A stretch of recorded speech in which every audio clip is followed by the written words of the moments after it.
கிறிஸ்துவுக்குள் பிரியமானவர்களே, இந்த டிவைன் மார்னிங் டியூ என்கிறதான இந்த பாட்காஸ்டை கேட்டுக்கொண்டிருக்கிறதான உங்கள் ஒவ்வொருவருக்கும் ஆண்டவராகிய இயேசு கிறிஸ்துவின் இணையற்ற நாமத்தினால் ஸ்தோத்திரங்களையும் வாழ்த்துக்களையும் நான் தெரிவித்துக் கொள்கிறேன். இன்றைக்கான வேத வசனம் சங்கீதம் 34 முதல் வசனம். கர்த்தரை நான் எக்காலத்திலும் ஸ்தோத்தரிப்பேன், அவர் துதி எப்போதும் என் வாயில் இருக்கும். உதாரணத்திற்கு, சில ஆண்டுகளுக்கு முன்பு ஸ்காட்லாந்து நாட்டில் தேவனால் ரட்சிக்கப்பட்ட ஒரு வாலிபன் இருந்தான். அவனது நாக்கில் சில புண்கள் வந்து அவைகள் குணமாகாமல் நீண்ட நாட்களாக மிகவும் சிரமப்பட்டான். ஆகவே மருத்துவமனை சென்று மருத்துவ ஆலோசனை பெற்றபோது பரிசோதனை செய்த மருத்துவர் அவனது நாக்கு புற்றுநோயினால் மிகவும் பாதிக்கப்பட்டிருப்பதாக கண்டார். அவனது பெற்றோரிடமும் அவனிடமும் மிகவும் பரிவாக பேசிய அவர், இந்த வாலிபன் உயிரோடு இருக்க வேண்டுமானால் அவனது நாவை துண்டிப்பதை தவிர வேறு வழி இல்லை. ஆனால் அப்படி எடுக்கும்போது அவனால் மீண்டும் பேசவே முடியாது என்று கூறினார்.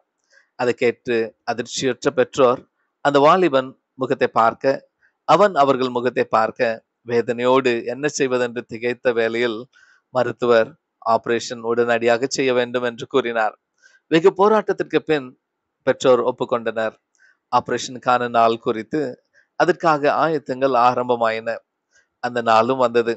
அறுவை சிகிச்சை அறைக்கு செல்வதற்கு முன் மருத்துவர் பெற்றோரை அழைத்து, மகனே, நீ கடைசியாக உன் பெற்றோருக்கு எதையாவது சொல்ல ஆசைப்படுகிறாயா? ஏனெனில் நீ பேசுவது இதுவே கடைசி முறையாக இருக்கும் என்று கேட்டார். ஒரு சில நொடிகள் மௌனமாக இருந்த அவனுக்குள் இம்மட்டும் தன்னை வழிநடத்தின தேவனை தன் வாயினால் புகழ்ந்து பாட வேண்டும் என்று தோன்றியது. எல்லாரும் அவனை நோக்கி பார்த்து கொண்டிருக்கும் போது அவனது முகம் பிரகாசமாய் சொல்லிப்பதை கண்டார்கள். அவன் பாட ஆரம்பித்தான். இம்மானுவேலின் இரத்தத்தால் நிறைந்த ஊற்றுண்டே, எப்பாவ தீங்கும் அதனால் நிவர்த்தி ஆகுமே. மா பாவியான கல்லனும் அவ்வூற்றில் மூழ்கினான், மன்னிப்பும் மோட்ச ஆனந்தமும் அடைந்து பூரித்தான். அவ்வாறே நானும் இயேசுவால் விமோச்சனம் பெற்றேன். என் பாவம் நீங்கி போனதால் ஓயாமல் பாடுவேன் என்று அவன் பாடுவதை கேட்டுக்கொண்டிருந்த அனைவரது கண்களில் கண்ணீர். அவன் பாடிய பாடலிலிருந்து அவன் தன் இரட்சகர் மேல் எத்தனை அன்பு வைத்திருந்தான் என்று விளங்கியது. அந்த முழு பாடலையும் அவன் பாடின பின்பு அவனுக்கு மயக்க மருந்து கொடுக்கப்பட்டது. அறுவை சிகிச்சை முடிந்தது. ஆனால் அவன் திரும்ப எழுந்திருக்கவே இல்லை. தன் அன்பு நேசரை புகழ்ந்து பாட பரலோகத்திற்கு எடுத்துக்கொள்ளப்பட்டான். நாம் ஒவ்வொரு மரணத்திலும் இந்த பாட்டை பாடினாலும் அதன் பின் இருக்கும் சம்பவத்தை உணர்ந்து பாடும்போது அது இன்னும் அர்த்தமுள்ளதாக இருக்கும். பிரியமானவர்களே, நாம் நம் நாவை எப்படி உபயோகிக்கிறோம்? தாவீது ராஜா சொல்கிறார், கர்த்தரை நான் எக்காலத்திலும் ஸ்தோத்திரிப்பேன், அவர் துதி எப்போதும் என் வாயில் இருக்கும் என்று. வெகுவாய் அலுவல் நிறைந்த ஒரு ராஜாவே அப்படி சொல்லும் போது நாம் எத்தனையாய் அவரை துதிக்க வேண்டும்.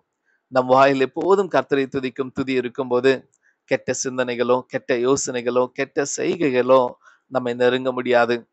முறுமுறுப்பையும் கோப வார்த்தைகளையும் புறங்கூறுதலையும் கோல் சொல்லுகிறதையும் மற்றவர்களை குறித்து தவறாக தூற்றி திரிதலையும் விட்டுவிட்டு கர்த்தரை துதிக்கிற துதியை நம் நாவில் வைப்போம்.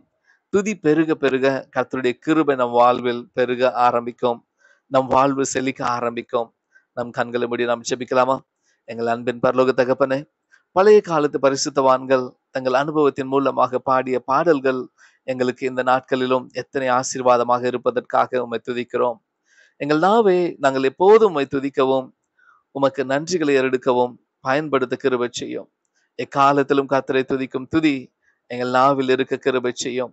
எங்கள் ஜெபத்தை கேட்டு எங்களுக்கு பதில் கொடுப்பவரே உமக்கு நன்றி. இயேசு கிறிஸ்துவின் நாமத்தில் ஜெபிக்கிறோம் எங்கள் ஜீவனுள்ள நல்ல பிதாவே, ஆமென். கர்த்தர் தாமே உங்கள் ஒவ்வொருவரையும் ஆதரித்து ஆசீர்வதிப்பாராக.